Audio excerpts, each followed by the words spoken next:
प्रणाम मुनीम जी। अरे मुनीम जी, क्या समाचार है?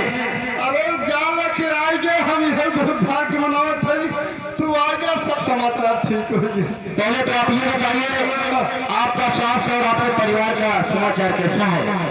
परिवार का समाचार सब ठीक है, लेकिन हमारे स्वास्थ्य खराब चलता है सीजन। ऐसा क्या बात है? हम जान के आपन में रहबा, अब अकेले दुकान संभाली कि हम बाजार से सामान ले आई, हम आवाजाही में परेशान नहीं जान। नहीं नहीं मुनीम जी, मैं समझ सकता हूँ आपके ऊपर बहुत बड़ी जिम्मेदारी है। आप इतने बड़े नगर में जो कारोबार संभालते हैं, यह बहुत छोटी बात नहीं है, यह बहुत बड़ी बात है। एक काम करिए, आप इस नगर में कोई काबिल आदमी अगर आपको दिख रहा हो, दूसरे आप अपने काम में लगा लीजिए और उसका मानक जो मानते हैं उसे दीजिए। अरे इसे तो सोची थे क्यों बढ़िया मिल जाए, हम सोची थे कि हाँ बुला लिया कहीं चोर लचचा मिल जाए तो है परेशानी। नहीं नहीं, आप किसी को देख लीजिए जो पढ़ा लिखा हो, ईमानदार हो, ऐसे व्यक्तियों को अपने यहाँ रख लो काम पर। आपका बोझ भी हल्का हो जाएगा और आपका स्वास्थ्य भी सही रहेगा। तो कहा बेटवा हम पंचर बनाए थे वाला काम निकल पा। अरे वो तो बड़े बड़े नेक इंसान हैं, उनकी ईमानदारी की जितनी भी बात कही जाए वो कम है। देख लो, अगर वो आ जाते हैं तो उनसे अच्छा क्या हो सकता है? रोज पंचर बनाई छोड़ देते और चलते आराम से बैठा रहो, धनिया जीरा तो मते, लेकिन कहे ना ही बेटवा पंचरवा बनाओ में हमें बड़ा आनंद मिलत है। कहा है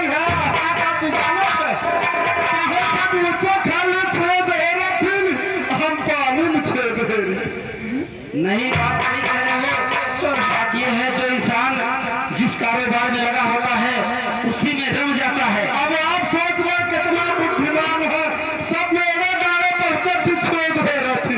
अब पानी में ऐसा नहीं है कि पानी में छेद पाए जाता। देखो मुनीम जी, उम्र के हिसाब से उनके नजर का जो प्रभाव है वो धीरे धीरे कम होता जाएगा। इसलिए वो जो काम कर रहे हैं साइकिल वाला, उसमें कहीं न कहीं उन्हें समस्या आएगी। उनसे बताओ कि समस्या आपके सामने आएगी, आप हमारे नगर में काम करेंगे तो आपको अच्छा वेतन भी मिलेगा और आराम भी मिलेगा। इसलिए वो छोड़ वाला काम छोड़ दीजिए। बताओ तो भैया पानी में छेद है बंद कर दो, तब का ना धीरे धीरे ढेर बुढ़ा जाओ, छेदवा में समझ में आए। हाँ सही है, उन्हें यही समझाइए और अपने यहाँ रख लीजिए।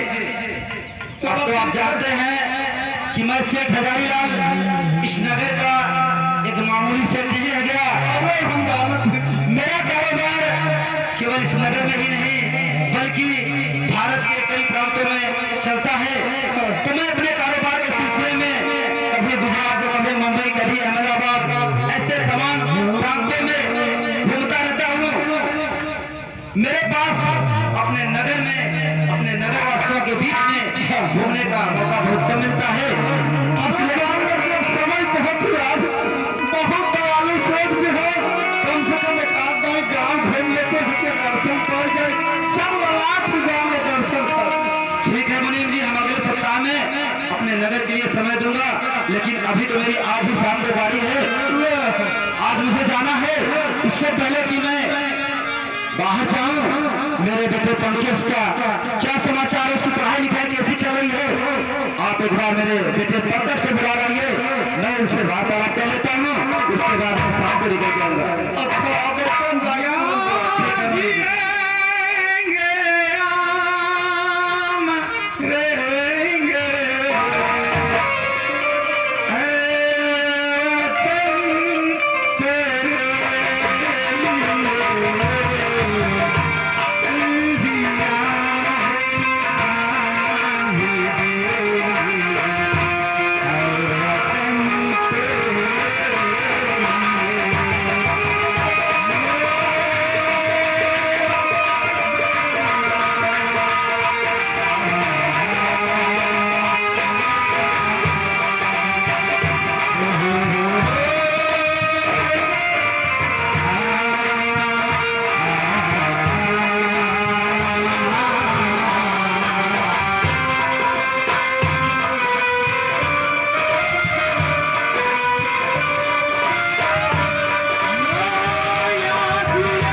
कहो इस समय हमें बुलाने का क्या कारण है? अभी तो हम नहीं जाना, कुछ कहा बगैर के मुझसे मिला चाहते तो हम कहा बुलाए नहीं भाई, आप जाके मिले देखा कहा थी। अच्छा, हमारे पिताजी बुलाए हैं। हाँ, पिता जी के चरण में आज लाल झुकाए,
मेरे लाल जी पिताजी, मैं अपने कारोबार के सिलसिले में कभी समय नहीं दे पाता था, इसलिए आज मुझे अचानक ऐसा लगा कि मुझे अपने बेटे पंकज से मिल लेना चाहिए। जी हाँ पिताजी, पढ़ाई लिखाई किसी से रही है उसे समझ लेना चाहिए, कहीं कोई दिक्कत तो नहीं आ रही है मेरे लाल? कोई दिक्कत नहीं पिताजी, आया हूँ कुछ काम से, आज सुनिए ध्यान।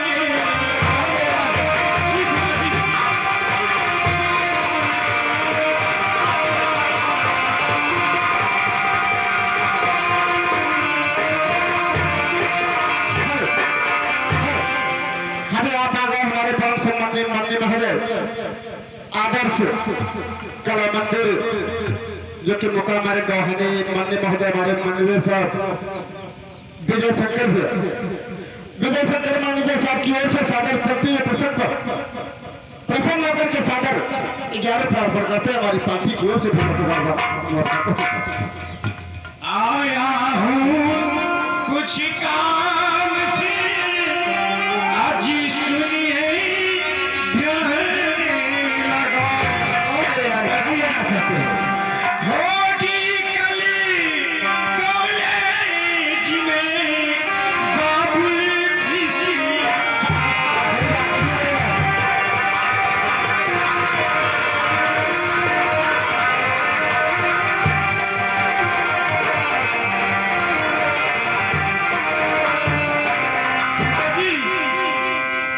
क्या परीक्षा होने वाली है? जी हाँ पिताजी, कोई बात नहीं मेरे लाल, होगी कॉलेज में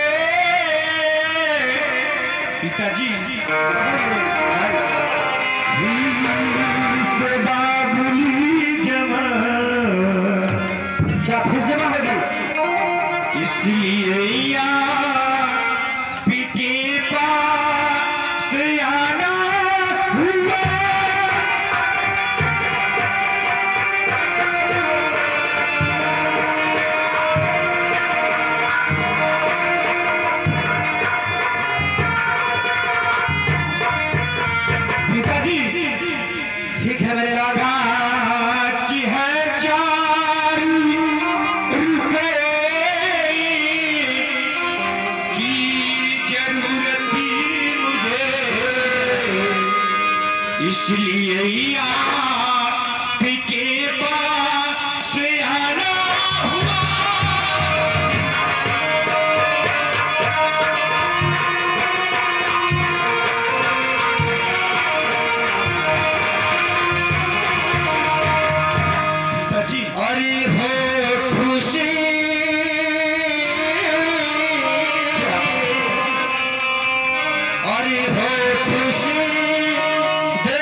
परीक्षा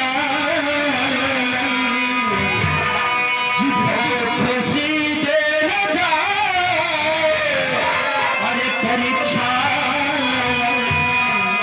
तुम न चिंता करो, तुम न चिंता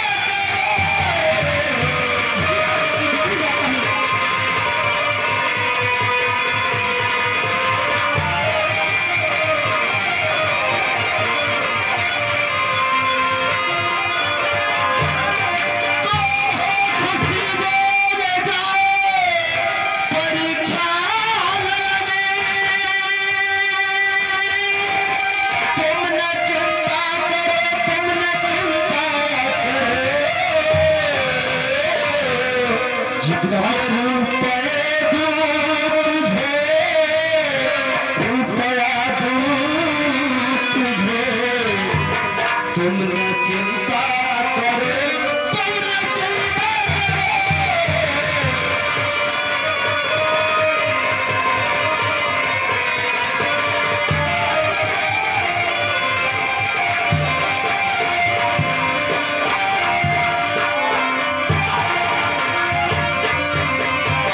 आपके रहते हुए हमें चिंता करने की कोई बात नहीं पिताजी। बिल्कुल नहीं होनी चाहिए मेरे लाल। ऐसे भी ये सारी रैयत, ये सारी प्रॉपर्टी आखिर किसकी है मेरे लाल? मेरा ही है पिताजी, लेकिन फिर भी हमारा दिल चाहा कि हम पिताजी से बिना इजाजत के एक पैसे नहीं लेकर जाएंगे पिताजी। ये बड़ी अच्छी बात है मेरे लाल। ये संस्कार कहीं न कहीं दूसरों को प्रेरणा देगी कि व्यक्ति को कभी बिना आवश्यकता का पैसा नहीं लेना चाहिए। जी हाँ पिताजी। और जब व्यक्ति आवश्यकता के अनुसार पैसे खर्च करता है तो उसके जीवन में उपलब्धियां अपने आप उसके कदम छू लेती हैं। ठीक है मेरे लाल, मैं अभी मुनीम जी को बुलाता हूँ। जी हाँ। और आपको जितने रुपए की आवश्यकता पड़ेगी मैं आपको दिला देता हूँ। लेकिन मेरे लाल, ईमानदारी से परीक्षा देना, किसी भी प्रकार से कोई नकल मत करना। नहीं पिताजी। नकल करके जो परीक्षा पास होते हैं उनके अंदर योग्यताएं नहीं होती हैं, और जिनके अंदर योग्यताएं नहीं होती हैं उनका कभी सम्मान नहीं होता। जो आज्ञा पिताजी। ठीक है मुनीम जी। जी हुजूर। ऐसा करिए, बेटे पंकज को 5,000 रुपए की आवश्यकता है, लेकिन आप खजाने से उन्हें 10,000 रुपए दीजिएगा। अच्छा।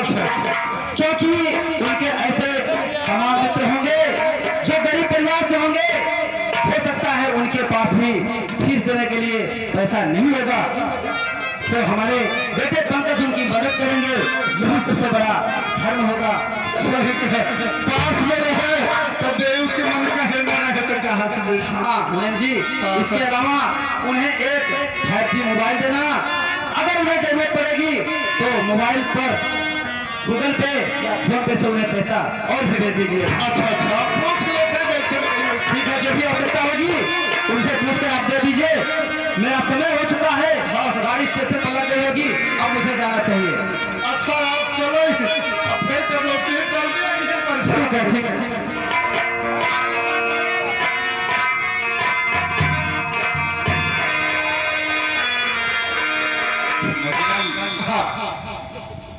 तो हमारे पिताजी आपको पैसा देने के लिए कह गए हैं।